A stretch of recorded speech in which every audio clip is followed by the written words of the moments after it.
This ship plays an important role in the transition from the Republic to the Empire, and is awesome in the fact that form follows function as the enemy changes in the Imperial era. Blah blah blah, but I don't like it. Alright, that's a bit too strong, I do like it, but I just feel like it shouldn't be called a Victory class. Hopefully you'll see what I mean. What's up, MetaNerdz? This video is all about the Victory 2 class Star Destroyer. Of course, the successor to the Victory 1 class. But what many don't know is that it is considered a more direct predecessor to the Imperial 1 class Star Destroyer. To be fair, the dramatic changes in the V2 are the result of changes in Imperial Goals and their opponents. When there were swarms of CIS starfighters, the Republic relied most on the Venator, which had the largest hangar, along with a decent amount of ion cannons and concussion missiles, at a time when there was an enemy with at least an equal amount of capital ships. With the Empire, the enemy became more and more elusive, so both ship-to-ship and starfighter combat dropped off, and when you're fighting a rebellion, your main goal is to collect intel on its leaders. Until you found those plans and bring me the passengers, I want them alive! The Victory 1 was introduced in 20 BBY, the second year of the Clone Wars, and what it was most known for were these missile tubes that flared out on the sides. These were great for blowing apart everything from CIS transports, frigates, and even larger capital ships like the Providence and Munificent class. But perhaps the Empire found these to be too deadly for an anti-rebellion role. Most rebels claimed that they would rather die than give up intel, so being blown apart by a concussion missile barrage would be too easy a death for these traitors. And it went against the Empire's goals, making martyrs without gaining any info. Instead, the Empire would prefer to capture rebel crews alive, and treat them to torture droids until they gave up the location of rebel leaders and assets. So to do this, they dropped all of the concussion missile launchers. All of them. From 80 launchers down to 0. It loses the most defining aspect of the Victory class, so like I said in the opening, just doesn't feel like it should share the Victory name. Here's a full loadout comparison. They both have 10 tractor beams, which makes sense for the goal of capturing rebels alive. The biggest change was the removal of the missile tubes in favor of 20 heavy ion cannons, again in line with capture, and even preventing the transmission of intel or a warning to the rebel allies when the ion cannons disabled communication devices.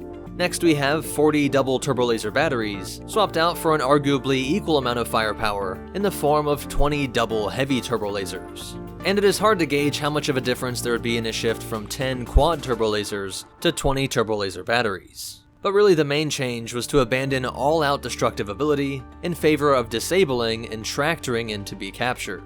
Now their crew, troop complement, and starfighter and vehicle complements were almost identical, just with a notable decrease in gunners in the Victory 2. They had the exact same cargo capacity at 8,100 metric tons, or the weight of 9,939 dewbacks. And they are the same size, 900 meters or 2,953 feet, about 2/3 the Venator, and 3/5 the ISD. If it showed up here on Earth, it would be about 3 times the length of the Nimitz class aircraft carrier. The Victory 2 cost 7 million credits less, 50 as opposed to 57, and not just due to the loss of the missiles.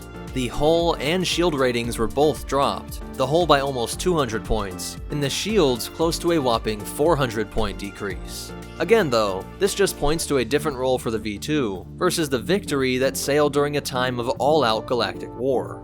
These hull and armor ratings may have been more than enough for your standard rebel attack. It did retain a Class 1 hyperdrive, which made it quicker than nearly every other Imperial Star Destroyer, and tied it with the Venator.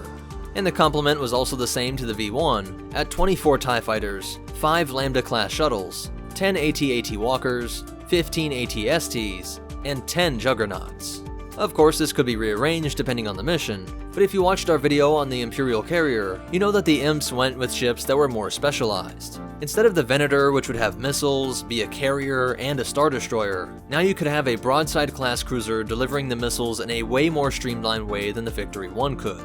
A more efficient use of starfighters via the dedicated carrier, the Gladiator class. And a Victory 2 that could act more like a Star Destroyer for this era. Enough turbolaser strength to overpower rebel capital ships, but also a focus on ion cannons and tractor beams for capturing those rebel scum. All qualities that would be incorporated into its larger successor, the Imperial 1 class Star Destroyer. And though I picked on them, the Victory 2 stood the test of time, with some being captured by the Rebellion and incorporated into the New Republic, while others served into the Imperial Remnant, with the Protector serving in the Yuuzhan Vong War. So I hope you see that while I think it's an outrage to its missile barraging namesake, I both recognize and appreciate the fact that with the V2, we can see how form followed function with the changing times from the Clone Wars into the Galactic Civil War era. The only behind-the-scenes facts is that it is first mentioned in the Star Wars Rule Companion back in 1989, and first appeared in Mission to Liana, but it is most known for its appearance in the video games Star Wars TIE Fighter and Empire at War. Additional facts come from the Essential Guide to Warfare and the Imperial Sourcebook, both highly recommended and linked down below. If you want to connect with us on social media, find ways that you can help support our channel without it costing you a thing, or check out our Patreon, be sure to check out the links in the description. Special shout out to our supporters over on Patreon, but most important of all, remember, intel may be what wins wars, but missile barrages are cooler, and the Force will be with you, always.